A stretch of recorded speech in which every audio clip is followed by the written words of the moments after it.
सुना ओला इलेक्ट्रिक। अब देखिए जिस तरीके से इस ईवी स्टॉक के अंदर गिरावट देखने को मिली है, इस मार्केट के अंदर काफी सारे लॉसेस में आप जा चुके हैं निवेशक। एंड ऐसे में जो प्राइसिंग हमें देखने को मिल रही है, वहां पर कई सारे निवेशक ये पूछना चाह रहे हैं कि ये एक सेफ बेट है या नहीं है।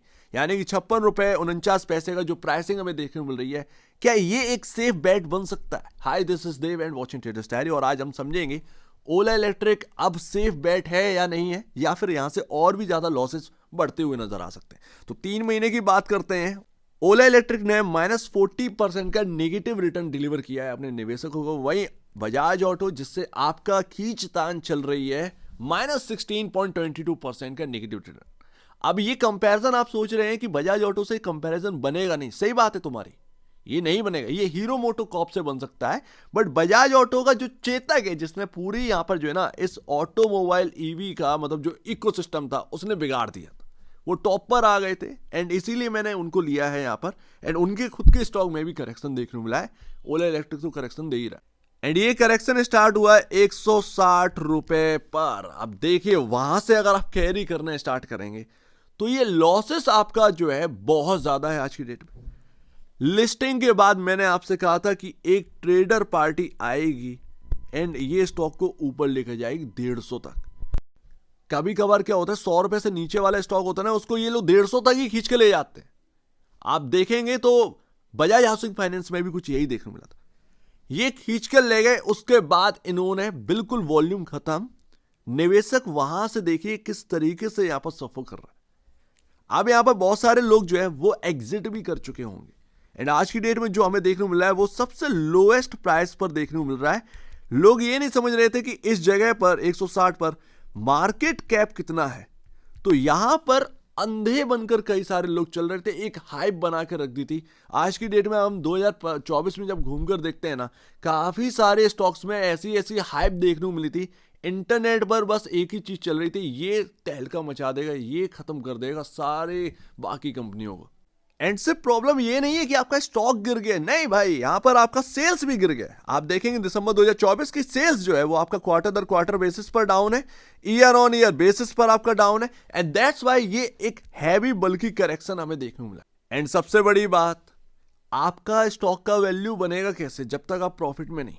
सबसे बड़ी बात, सबसे यहां पर ना एक समझने वाली बात यही है कि आप एक लॉस मेकिंग कंपनी, अब नई नई कंपनी है, आपका खर्चा ज्यादा है, आप सेटअप वेटअप कर रहे हैं जगह जगह, ठीक है, वो एक समझ में आता है, लेकिन कब तक ये रहेगा?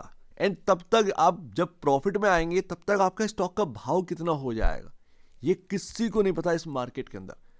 बैंक ऑफ अमेरिका की रेटिंग आई थी, ये 110 रुपए के आसपास था कि 150 रुपए का टारगेट है। उसके बाद क्या हुआ, 56 रुपए रह गया। वही तो मैं आपको कह रहा हूं कि बोलने वाले बोलते हैं बट होता वही है जो मार्केट चाहता है। एंड जो लेटेस्ट डेटा है म्यूचुअल फंड का वो काफी खराब है, वाकई में ओला इलेक्ट्रिक के अंदर काफी खराब है। मैं ये क्या देख रहा हूं, एसबीआई कॉन्ट्रा 17% अपना होल्डिंग बेच दिया।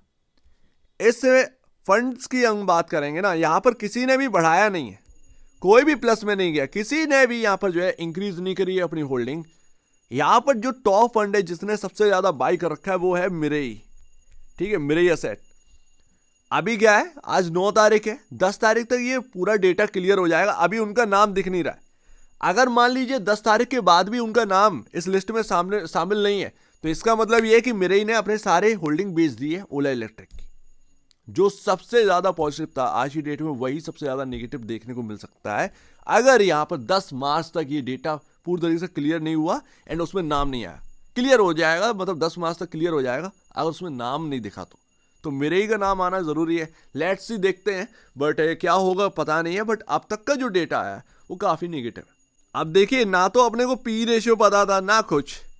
मैं आपसे लमसम कब से बात कर रहा हूं ओला इलेक्ट्रिक के ऊपर। मैंने आपसे एक ही चीज कहा है कि ये सेफ बेट नहीं है अगर आप 100 रुपए के ऊपर बाई कर रहे हैं।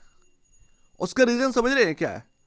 एक तो मार्केट कैप इतना बड़ा है, मार्केट कैप ऐसे थोड़े बढ़ते हैं यार, बहुत कंपटीशन है इस लाइन में ऑटोमोबाइल के अंदर। टू व्हीलर ऑटोमोबाइल, मतलब टू व्हीलर आप देखेंगे किस तरीके से लॉन्चिंग होती है, नए नए यहाँ पर ना गाड़ियां आ जाती हैं, वो पीछे का यहाँ पर जो ना फेल कर देती। टेक्नोलॉजी के मामले में मैंने आपसे कहा कि ओला बहुत बेहतरीन है, नंबर 1 की तरफ यहाँ पर बढ़ जाएगा, लेकिन अभी बहुत सारी कमियां हैं। उसकी वजह से हम इस मार्केट कैप पर पैसा नहीं लगा सकते। वही चीज यहां पर होती हुई नजर आई। बुक वैल्यू मैंने आपसे कहा था कि बुक वैल्यू के अराउंड आपको मिले तब देखना। अब ये एक टाइम पर जब लिस्टिंग हुई थी ना, ये बुक वैल्यू 40 रुपए थी, तब यहां पर ये सही से काउंट नहीं था, दिक्कतें थी। अब क्या हो गया, काउंट हो गया। 13 रुपीज 62 की बुक वैल्यू, समझ रहे हो ना, वो चेंज हो गया। अब सही निकल कर आइए, 13 रुपए 62 की बुक वैल्यू है, बताओ। तो ये अब क्या है, आप चल रहे हैं 4.15 टाइम पर। ये काफी ज्यादा हो जाता है। हीरो मोटो कॉर्प का जो स्टॉक है वो, उसका आप देखिए कि कहां पर है, उसके प्राइस टू बुक वैल्यू कहां है और आपका कहां पर है। तो हम इससे बेहतर ये है कि हीरो मोटो कॉर्प का क्यों ना स्टॉक बाय कर लें, जबकि उसके पास एथर है। मेरे को दोनों चीजें मिल जाएंगी, एक तो पेट्रोल वाली गाड़ी का स्टॉक मिल जाएगा, एक ईवी वाली का भी मिल जाएगा। मेरे लिए तो विन विन सिचुएशन है। यही तो यहां पर बात समझ में आनी चाहिए, यही तो बात यहां पर काउंट करने वाली है। तो ये समझ में आ रहा है कि हम जो खरीद रहे थे ओला इलेक्ट्रिक को, काफी ऊपर था। एंड यही मेरा कहना था कि बुक वैल्यू के आसपास मिलेगा, तब यहां पर 6 7 8 साल के लिए यहां पर बाई करके छोड़ देना। एंड पीछे मुड़कर मत देखिएगा, मत देखिएगा कि ये कहां पर है, क्योंकि ये भी अपना जगह बनाएगा, अच्छा तरीके से बनाएगा, प्रॉफिट में भी आएगी कंपनी, बट उसके लिए टाइम लगेगा। एंड देखिए उस वक्त कहां पर मार्केट कैप था, 70,000 करोड़ का मार्केट कैप। आज की डेट में 24,940 करोड़ का मार्केट कैप देखने मिल रहा है। तो वही तो कह रहे हैं कि यहां पर बहुत रिस्क था। ठीक है, होता क्या है कि बहुत सारे लोग एग्री कर रहे थे मेरे पास से, ये बहुत अच्छा लगा मुझे कि उस वक्त बहुत सारे लोग एग्री कर रहे थे। अदरवाइज होता क्या है, सब सुना बना के चले जाते कि अरे यार तुम तो यार नेगेटिव बोलती। नेगेटिव बोल नहीं दिए, काम की बात बोल रहा हूं। ठीक है, जिसको काम की बात समझ में आती है वो हमेशा एग्री करे कि यार मैं भी वही सोच रहा हूं जो आप कह रहे हो।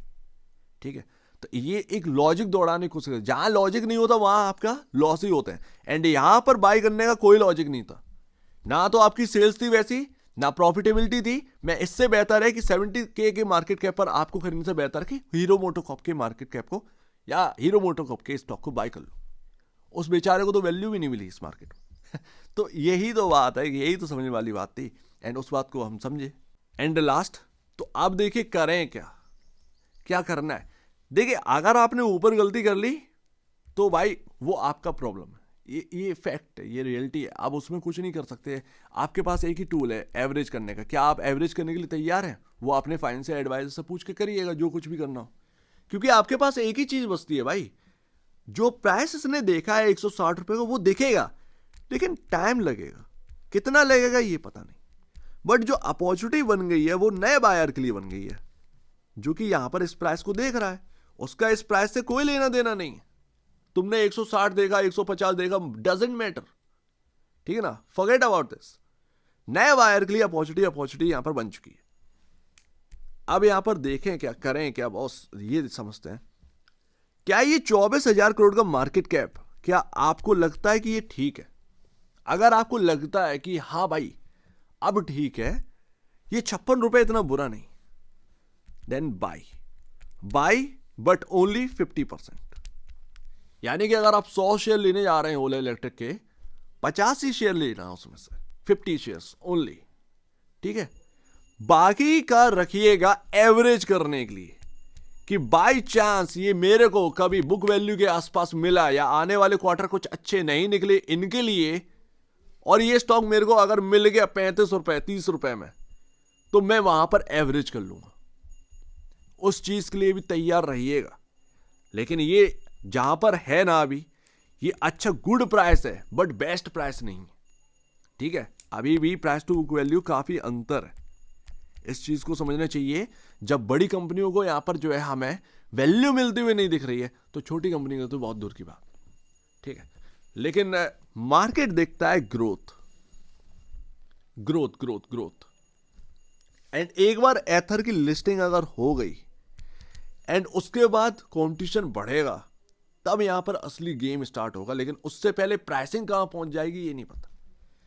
तो ये प्राइस भी एक गुड बाय करने के लिए है, बस बेस्ट बाय यहां पर जो है ना, अगर मिल जाए 30 रुपए 35 रुपए में, तो इससे बेहतर कुछ नहीं होगा। वहां पर क्या है, अपना बाय करके एक लंबा नजरिया लेकर छोड़ दो। फिर वो चाहे आपका 35 वाला 13 रुपए दिखा दे या 35 वाला 70 या उससे ऊपर दिखा दे, आपको छूना नहीं। कुछ ऐसा यहां पर सोच रखना चाहिए, क्योंकि ईवी में भी जगह है, समझ रहे हो ना। तो वो बात है। एंड टफ टाइम है, प्रॉफिट में आना इतना आसान नहीं है। मार्केट को चाहिए प्रॉफिट, और जब तक प्रॉफिट नहीं आएगा ना, ये स्टॉक एक टाइम पर संभलेगा फिर टूट जाएगा अगर आप प्रॉफिट नहीं ला पाए। तो इसीलिए सेफेस्ट बेट जो है 30-35 के अराउंड होगी, ना कि अभी गुड बाई है, बट एवरेज करने के लिए भी नए बायर को तैयार रहना पड़ेगा। इसीलिए उतनी ही क्वांटिटी खरीदना जितना कि झेल सको, अगर आपको अच्छा लगता है ओला इलेक्ट्रिक इस जगह पर, मेरा ये कहना। बाकी जो ऊपर ही और ले रखे हैं 100, 150, 125 पर, उनके पास एवरेज का टूल है। जो भी करना है वो अपने फाइनेंशियल एडवाइजर से पूछ के करिएगा। बाकी यार आपका जो क्वेरी है कहीं ना कहीं सॉल्व हो चुका होगा। एंड ये मैंने आज का नहीं, ये बहुत लंबे टाइम पहले आपको बता दिया था, इस चीज का वेट करिएगा, वो आपके सामने मिल गया। अब जो भी है वो अपने हिसाब से करिए, अपने फाइनेंशियल एडवाइजर से पूछ के करिएगा। बट आपके सामने अब वो प्राइसिंग आ चुकी है ऑलमोस्ट जहां की अपन बात करते थे, जिस मार्केट कैप की बात करते थे। तो बस इतनी सी बात है। सो उम्मीद है काफी कुछ आपको समझ में आया होगा। एक बार निवेश से पहले या बेचने से पहले अपने ब्रोकर एडवाइस से जरूर सलाह लीजिएगा, या खुद की स्टडी करिएगा, उससे बेहतर कुछ भी नहीं, खुद की स्टडी ही मस्ट है। तो आप दी चुन जाओ। वीडियो देखने के बहुत धन्यवाद दोस्तों।